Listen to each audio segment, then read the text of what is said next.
Je vous invite à la prière et puis on va aller dans les vifs du sujet. Seigneur, nous voulons te dire merci ce matin. Merci parce que tu nous fais grâce de pouvoir être là et de pouvoir bénéficier encore de tes bontés qui se renouvellent chaque matin. Merci pour l'Église, la famille de Dieu et aussi pour l'Église locale, cette Église, l'Assemblée chrétienne de mes yeux, avec son histoire riche. Merci pour les plans et les projets que tu as pour cette Église. Et merci parce que tu parles tantôt d'une manière, tantôt d'une autre. Ce matin, nous voulons être à l'écoute de ta parole. Je te prie, Seigneur, pour que moi je ne sois pas un obstacle, mais Seigneur, que ton esprit puisse parler comme il sait si bien le faire. Que cette parole produise en nous le faire et le vouloir. Que toute la gloire revienne à toi seul dans le nom de Jésus. Amen. Combien de personnes dans cette salle sont déjà tombées amoureux? Ah, n'ayez pas honte, si vous avez connu l'amour. Combien de personnes sont déjà tombées? Si tu n'es pas tombé amoureux, ce n'est pas grave. Mais combien de personnes sont déjà tombées amoureux? Moi, je me souviens quand je suis tombé amoureux de Placidia. Ah, c'était formidable. En fait, je ne comptais ni les sacrifices, ni l'argent dépensé, ni les kilomètres parcourus, parce que j'étais follement amoureux. J'étais aux États-Unis en 99 et moi qui détestais écrire, j'écrivais des lettres à rallonge, remplies de fautes de français. Je me souviens même, dans une des lettres, j'écrivais Dieu avec un X au pluriel et je ne savais pas. Mais ce n'était pas grave. Parce que mon amour me poussait à écrire. Il y avait des petites cartes téléphoniques, $25. À la fin de mon séjour, j'avais un paquet comme ça. Ça a dû être au moins $500 en cartes téléphoniques. Et quand je suis venu en Allemagne, et puis elle habitait encore à Paris, je prenais la voiture et j'ai fait parfois des allers-retours juste pour l'avoir eu un week-end. Kilomètres, essence, argent, tout cela dépensé. Alors ça, c'est peut-être notre histoire. Pense un peu peut-être à la tienne. Regardez, quand tu es tombé amoureux, tu pensais en fait que rien n'était insurmontable. Aucun prix n'était trop cher pour payer, pour être avec ton bien-aimé ou ta bien-aimée. Est-ce que je suis le seul? Vous êtes très calme ce matin. Ceux qui sont tombés amoureux savent de quoi je parle. Mais c'est ça justement le problème, c'est qu'on tombe amoureux. Et pour tomber amoureux, on n'a pas besoin de faire quoi que ce soit, n'est-ce pas? C'est comme on dit la flèche c'est Cupidon, non? Pouf, ça nous touche et puis on ne fait rien pour. Mais on expérimente une sensation, une extase, un état euphorique qui nous pousse et qui nous fait pousser les ailes, comme dirait Red Bull. Mais combien savent que ça ne dure pas? Allô? Combien savent que quand on tombe amoureux, ça ne dure pas? Et d'ailleurs, c'est ça le grand problème de beaucoup de personnes. C'est qu'on ne cherche pas réellement à vivre l'amour. On cherche l'état d'être amoureux. Et quand c'est fini avec une personne, en fait, je vais vers une autre, dans l'espérance de retrouver la sensation d'avoir été ou d'être amoureux. Mais quand on est amoureux, on est dans un état autre. Et quand cet état amoureux s'arrête, c'est là où l'invitation à l'amour nous est proposée. L'amour, ce n'est pas un état, une émotion. L'amour, c'est de choisir de façon intentionnelle le bien de la personne avec qui je suis. Parfois, il y a de l'émotion, parfois, il y a de l'affection, et parfois, il n'y en a pas. Vous savez que si l'amour était juste une histoire d'émotion, Jésus ne pourrait jamais nous demander d'aimer notre ennemi. Je n'ai jamais rencontré quelqu'un qui a de l'affection, de l'amour dans le sens « Oh, je suis tellement content de mon ennemi ». Non. Je souffre peut-être en raison de ce qu'il fait, mais je peux choisir de poursuivre son bien, le bien ultime de cette personne. Alors peut-être vous allez vous dire, aujourd'hui on va parler de relations de couple. D'une certaine manière, oui. Mais je veux parler d'une relation de couple bien particulière. C'est la relation de couple entre Christ et l'épouse. Et de faire le parallèle, parce qu'il y a beaucoup de parallèles à faire au travers de l'histoire de tomber amoureux entre un homme et une femme. Est-ce que nous sommes prêts ce matin à plonger nos regards là-dedans? Je voudrais que vous puissiez ouvrir dans le livre d'Apocalypse, le chapitre 2. On va lire du texte, chapitre 2, verset 1 au verset 7. Mais avant de lire le texte, je voudrais vous donner un peu le contexte autour d'Apocalypse.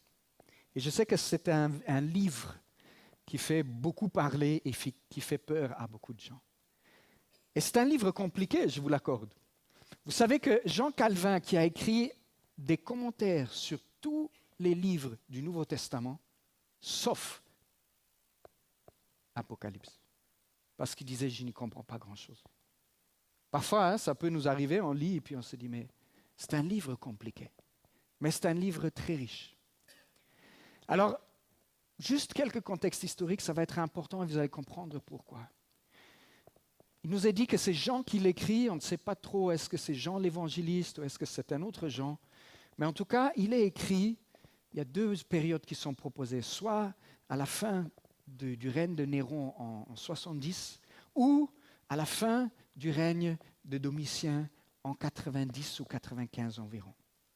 Il est exilé sur une île, l'île de Patmos, et puis il écrit aux 7 églises en Asie. Ce sont les églises qui se trouvent tous autour à peu près d'Éphèse, ce qui est l'église en Turquie actuellement. Donc Jean qui se trouve sur une île exilée en raison de l'évangile, il a une révélation, et c'est ça que ça veut dire Apocalypse, quelque chose qui est dévoilé. Dieu lui donne accès à voir quelque chose par révélation.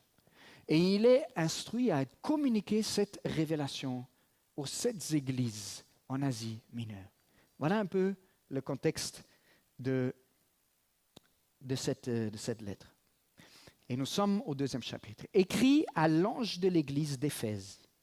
Donc voici, il y a 7 églises et là, ce chapitre ou cette portion s'adresse particulièrement à l'église d'Éphèse.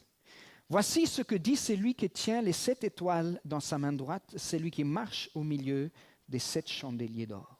Et juste dans le chapitre avant, il nous est dit que les 7 étoiles représentent ces 7 messagers et ces 7 chandeliers d'or représentent ces églises.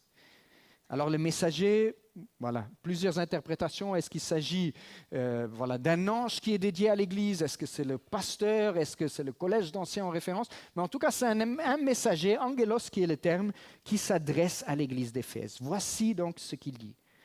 Je connais tes œuvres et ton travail.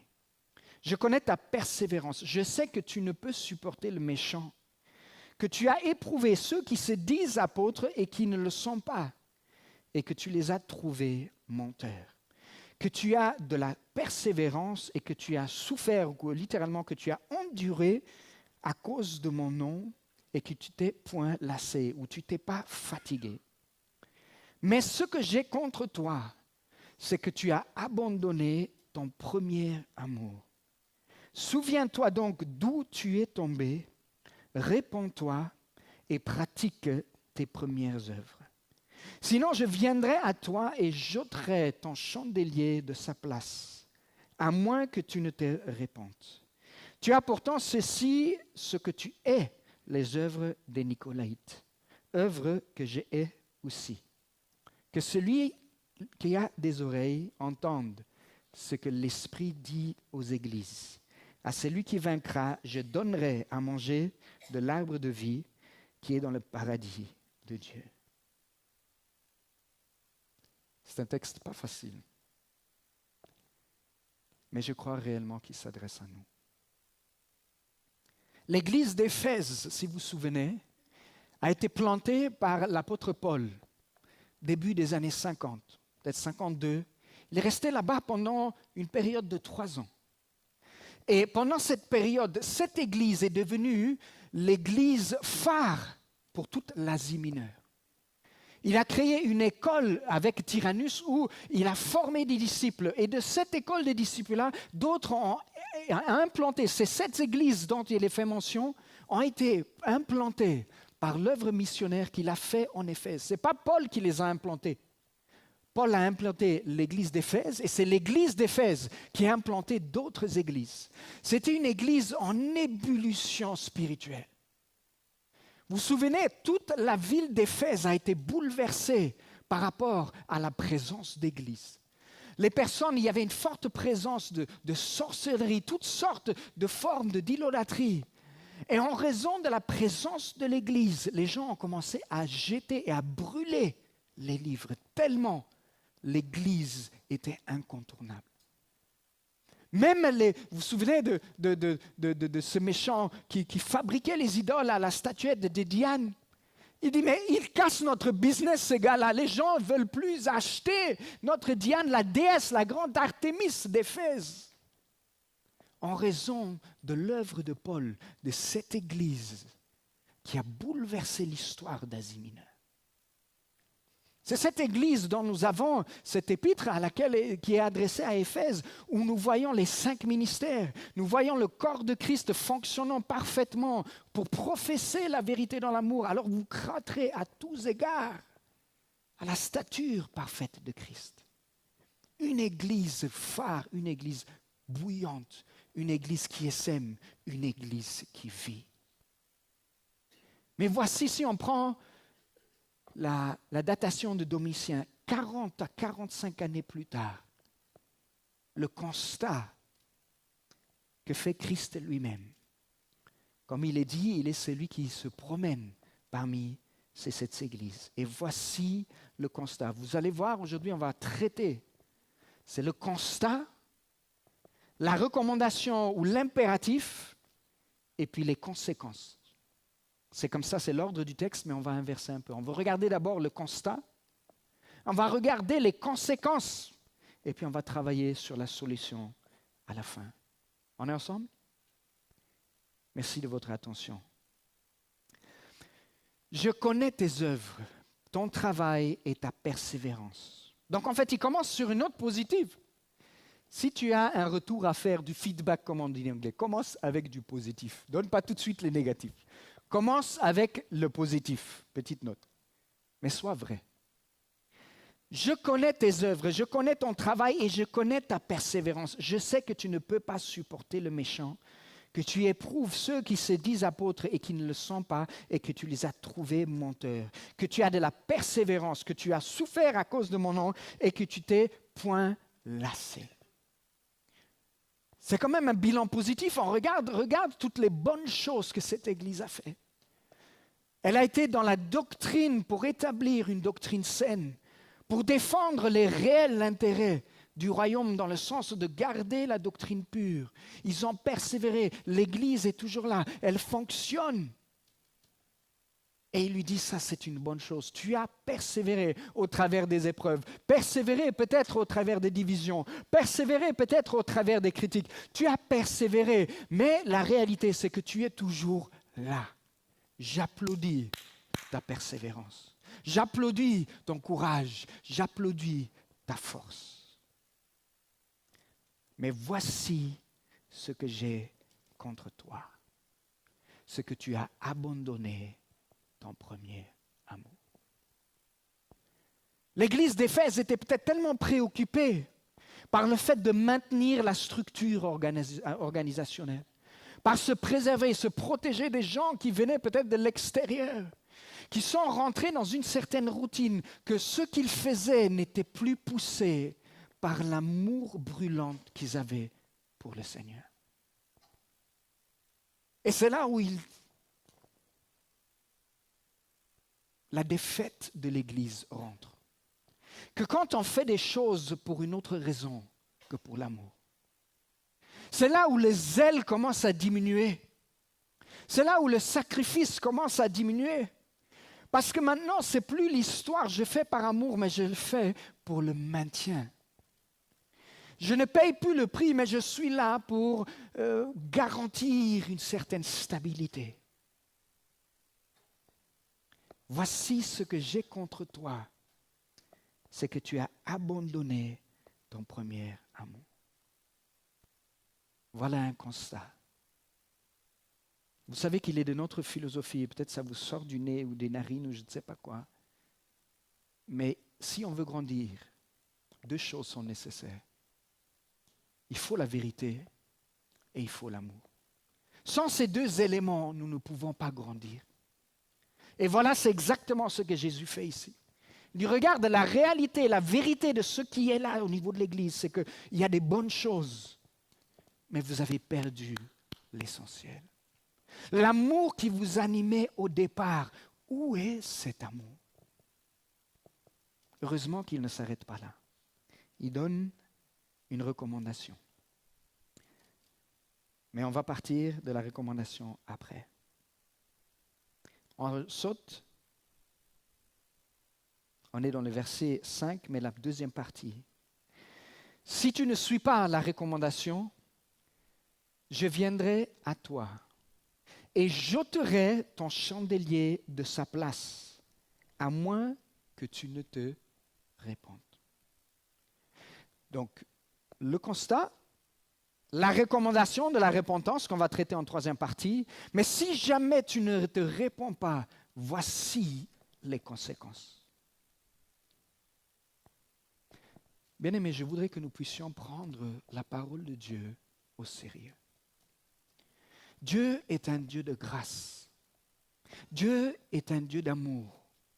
Mais Dieu prend très sérieusement à cœur son œuvre. Le meilleur économe qui existe, c'est Dieu lui-même. Il ne gaspille jamais rien. À celui à qui il confie, il lui demande des comptes. Et si quelqu'un gère mal ce qui lui a été confié, la parole nous donne une illustration que ce qui a été destiné pour la personne au départ, il le gère mal, il le prend pour donner à quelqu'un qui gère mieux. On est ensemble?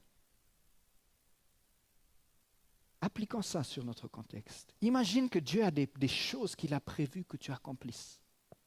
Il a des choses qui ont ton nom dessus.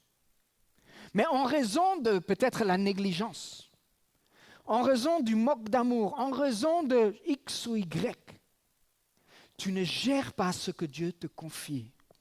Ce qui t'a été destiné au départ va échouer dans la responsabilité de quelqu'un d'autre.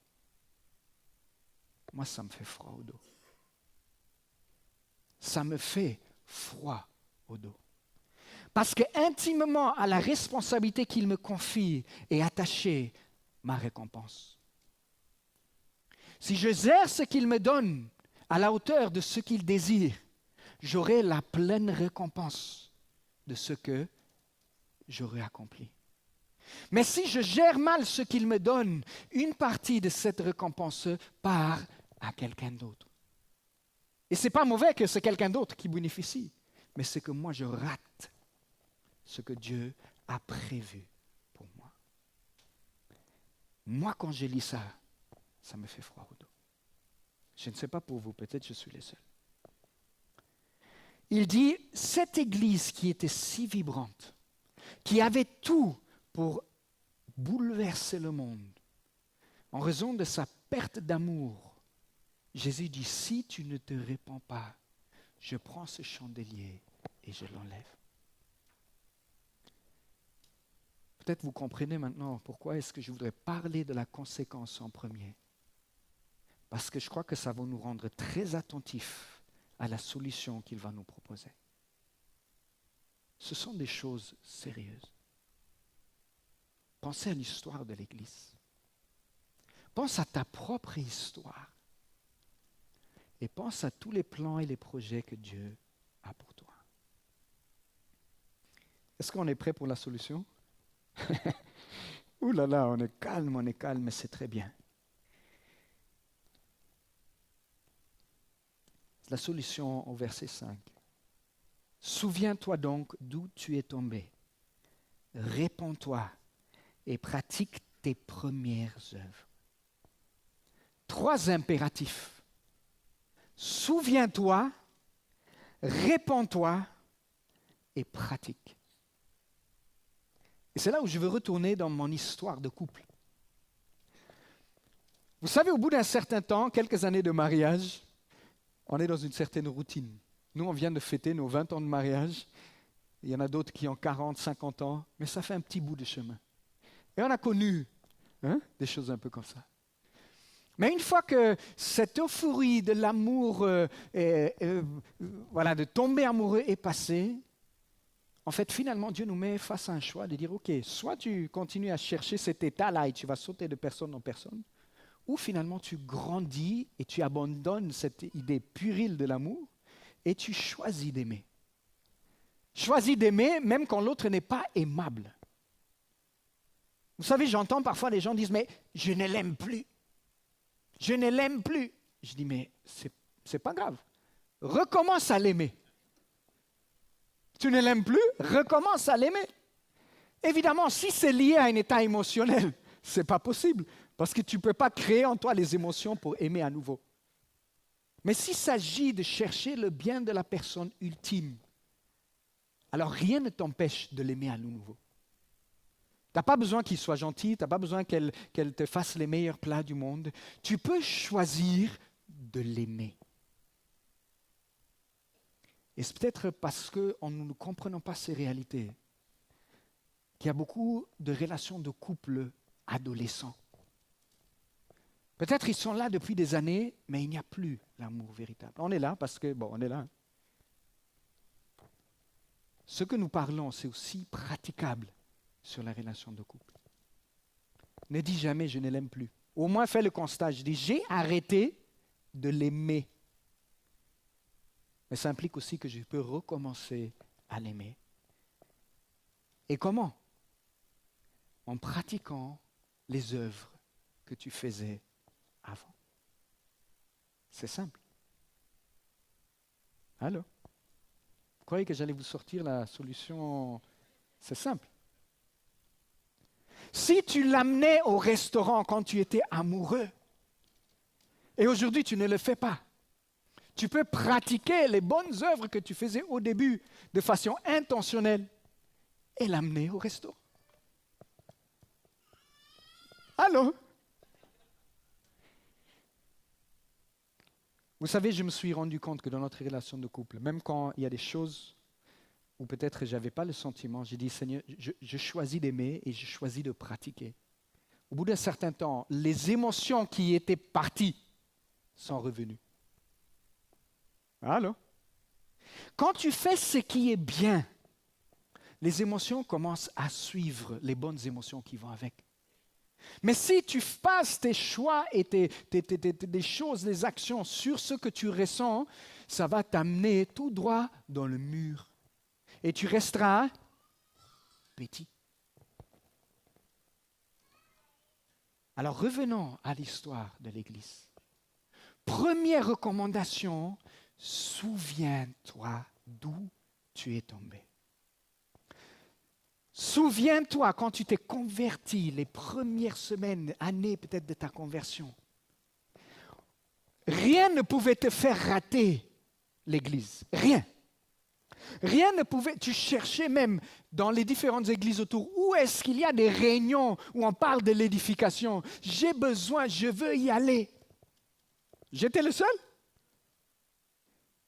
On te parlait du service, tu t'engageais partout parce que tout ce que tu voulais, c'est d'exprimer ton amour pour Dieu au travers du service. Souviens-toi, tu faisais des kilomètres. Nous, on habitait à Paris. Si quelqu'un connaît, on habitait dans les 78. L'église était à à Choisy-le-Roi. C'est 1h45 de transport en public, je crois. 3 fois par semaine, tu rentres à 23h45. Et tu vois ça pas comme un sacrifice. Parce que tu te dis, j'étais dans la présence de Dieu. J'ai prié, j'ai été exhorté, j'étais avec les frères et sœurs. Est-ce que je suis le seul à avoir vécu ça? J'ai l'impression. Souviens-toi d'où tu es tombé. Quand il s'agissait de donner, tu dis en tout cas, je veux bâtir ici. Je veux bâtir, je veux que sur cette pierre-là écrit mon nom. J'ai participé, bam, je donne un salaire complet. Est-ce qu'il y a déjà des gens qui ont donné un salaire complet à l'église un jour? Par amour, parce qu'ils ont dit, je veux s'aimer. Pas parce qu'on te forçait, pas parce qu'on te disait, si tu fais ça, non, parce que tu dis, j'ai tellement envie, je ne peux pas m'empêcher, je donne. Souviens-toi d'où tu es tombé. Je voudrais que ce matin, tu puisses te souvenir. Si tu as perdu l'amour, que tu puisses te souvenir. Que tu puisses te souvenir comment tu te lamentais quand tu tombais dans un péché. Comment tu avais une conscience souillée, tu dis, Seigneur, je te demande tellement pardon, je pleure et je pleure, je pleure. Parce que j'ai laissé le standard de sainteté. Mais aujourd'hui, peut-être tu méprises ton corps. Comme le temple du Saint-Esprit, tu ne fais pas attention à comment tu manges. Peut-être des années et des années, tu continues à fumer encore. Et tu détruis le temple du Saint-Esprit. Et maintenant, ça te laisse indifférent. Parce que tu t'es habitué. Parce que ton premier amour a diminué. Souviens-toi d'où tu es tombé. Deuxième aspect, réponds-toi. Une fois que je sais où j'étais et où je suis tombé, la repentance, c'est un changement, une réorientation de la vie en disant en fait, plus dans cette direction, maintenant je veux aller dans cette direction. Et la différence entre l'état d'être amoureux où on ne sent pas le prix du sacrifice parce qu'on est dans un état drogué presque, l'amour véritable sent le sacrifice, mais le fait quand même. Christ, quand il était sur la croix, il n'était pas là en train de dire « Ah, j'aime tellement le monde, tout ça là, c'est aucun problème, je le fais avec plaisir. » L'amour véritable pèse le prix et décide de le payer. Et c'est ça la différence entre être amoureux et entre commencer à aimer. La repentance, c'est de retrouver les œuvres que je faisais peut-être quand j'étais dans un état euphorique, mais de le faire de manière intentionnelle, choisie, en payant le prix de l'amour nécessaire.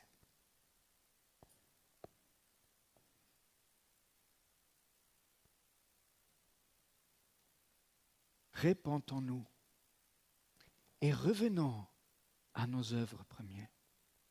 Je me suis beaucoup interrogé pendant ce temps. Et je dis dans ma propre vie, qu'est-ce que ça signifie? Dans la vie de l'Église, qu'est-ce que ça signifie? Et je crois qu'il y a vraiment matière. Je ne sais pas qu'est-ce que c'est pour toi. Et ce n'est pas mes oignons, entre guillemets. Parce que ce n'est pas moi qui juge sur ton cœur. J'en ai déjà assez avec le mien. Donc je laisse au Saint-Esprit la charge de te convaincre toi. Et si chacun nous faisons cette démarche, je crois que nous ne sommes pas condamnés à vivre les conséquences énoncées. Mais je veux pour toi et pour moi que nous accomplissions pleinement tout ce que Dieu a prévu pour nous. Amen. La solution est simple. Pratique les premières œuvres. Si je sais d'où je suis tombé, et je me rends compte qu'aujourd'hui, je ne suis pas là où je dois être. Pour revenir là où j'étais, je décide de manière intentionnelle à pratiquer à nouveau, à sacrifier à nouveau, à servir à nouveau, à lire à nouveau. Je me souvenais quand je me suis converti, je dévorais la Bible, jour et nuit je lisais. Rien d'autre ne m'intéressait. Mais au fur et à mesure, je connais ça.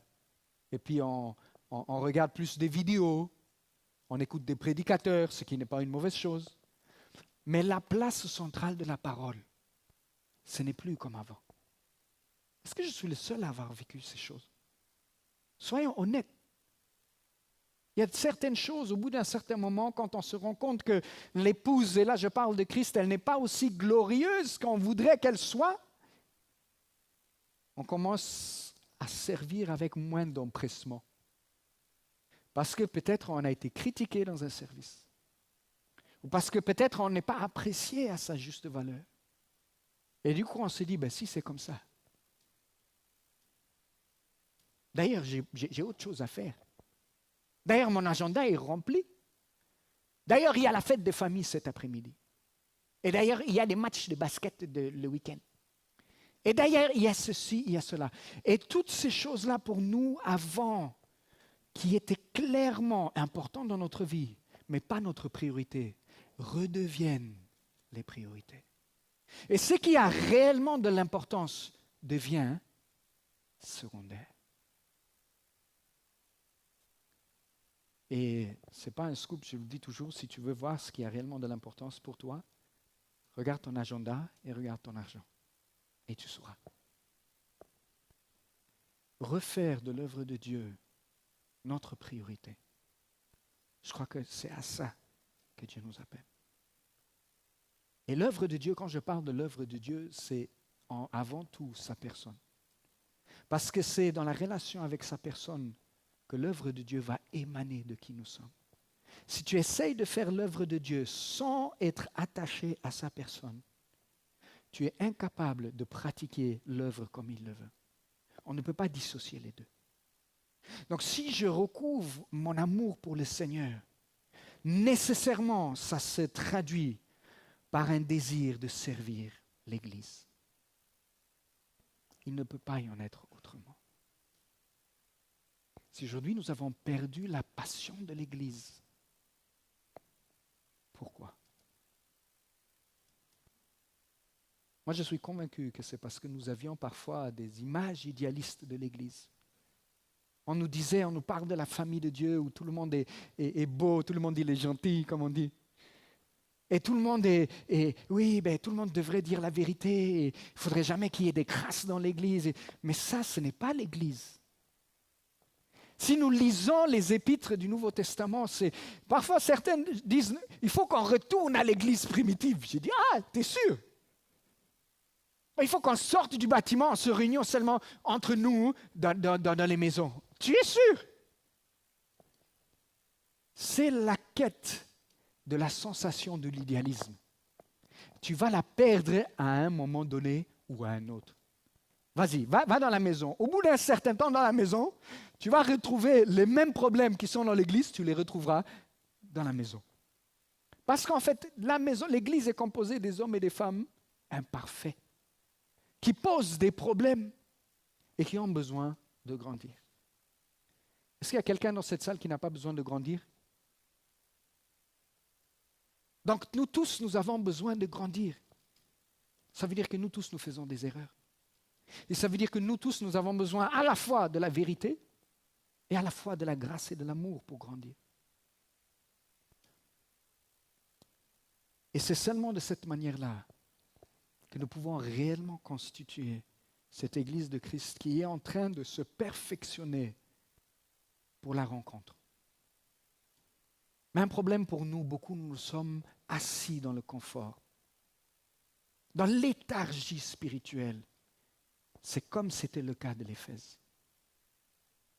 Et puis on oublie les choses nécessaires, on oublie les choses essentielles.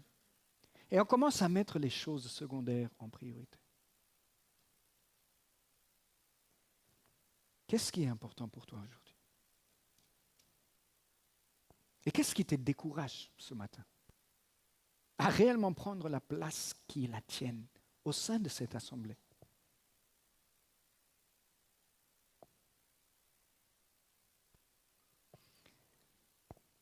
Vous savez, Dieu, il nous aime tels que nous sommes. Mais il nous aime beaucoup trop pour nous laisser tels que nous sommes. Ce n'est pas un problème quand tu rencontres le Seigneur au début et tu luttes avec la cigarette. Mais si année après année, 10 ans plus tard, tu luttes toujours avec la cigarette, c'est qu'il y a un problème. Ce n'est pas un problème si au début, tu viens complètement déphasé et puis tu ne sais pas qu'est-ce qui est bien. Ce n'est pas un problème. Mais le problème, c'est que si d'ici 10 ans, tu es toujours là où tu étais il y a 10 ans. Dieu nous demande de grandir. Dieu nous demande de marcher dans la sanctification. Je vous donne un exemple concret me concernant. Et à un moment, j'ai trouvé ma solution de répit, de penser à autre chose, c'était de regarder des films. Films d'action surtout. Bêtise sur bêtise, je ne sais pas, de tous les vieux films d'action. Parce que j'ai dit, au moins, ça enlève ma tête de tout ce que je peux penser au quotidien et je suis focalisé sur autre chose. Et au début, je me dis, écoute, je me détends, je regarde un petit film. Après, c'était un deuxième film, un troisième film. Et au bout d'un certain temps, je me suis rendu compte, attends, je passais toute une journée à regarder des films d'action, vraiment? Ça, vraiment, vraiment. Tu n'as pas mieux à faire avec ton temps que de regarder une journée des trucs qui ne vont rien t'apporter. Et l'esprit m'a vraiment interpellé en disant, non. Ça, peut-être pour quelqu'un, mais pour toi aujourd'hui, ce n'est plus convenant. Peut-être toi, tu continues à aller à des endroits, exposer tes oreilles à des conversations qui ne sont pas destinées pour tes oreilles. Mais tu n'es jamais interpellé, année après année. Quand il y a de la médisance, toi tu es juste là. Des friandises. Raconte. Vraiment, on va prier pour elle. Dis-moi un peu plus. On va faire de ça un sujet de prière. Dis-moi un peu plus. Les friandises. Je ne sais pas c'est quoi pour toi. Mais Dieu sait. Et je voudrais t'inviter à réellement faire cette introspective. Seigneur, après toutes ces années que je t'ai suivi, quels sont les domaines dans lesquels j'ai besoin d'être transformé et changé?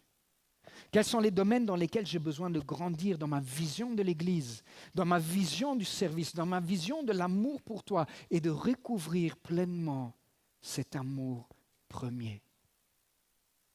J'ai été beaucoup édifié par la parole qui a été donnée, je crois que c'était Evelyne ce matin, sur l'importance de revenir à lui sans un cœur partagé. Ce type de parole, ce n'est pas facile à prêcher, je vous l'assure.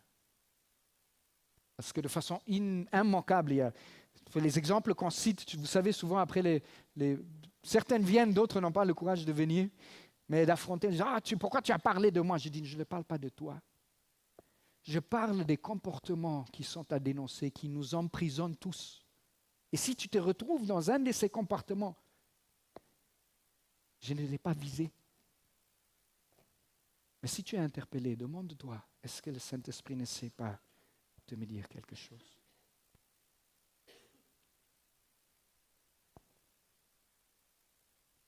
Moi, je suis convaincu que Dieu a des plans et des projets pour cette Église. Je suis convaincu que ça va bien au-delà de ce que nous pouvons actuellement imaginer. Mais Dieu ne le fait pas malgré nous. Dieu le fait avec nous. Mais pour qu'il le fasse avec nous, voici la condition. Revenons à notre amour premier et vivons à la hauteur de cet amour premier. Pas selon les émotions, mais en choisissant intentionnellement de mettre le comble à notre amour, comme Christ a mis le comble à son amour, quand il a donné un exemple de servir les disciples. Je voudrais qu'on puisse prendre un temps de prière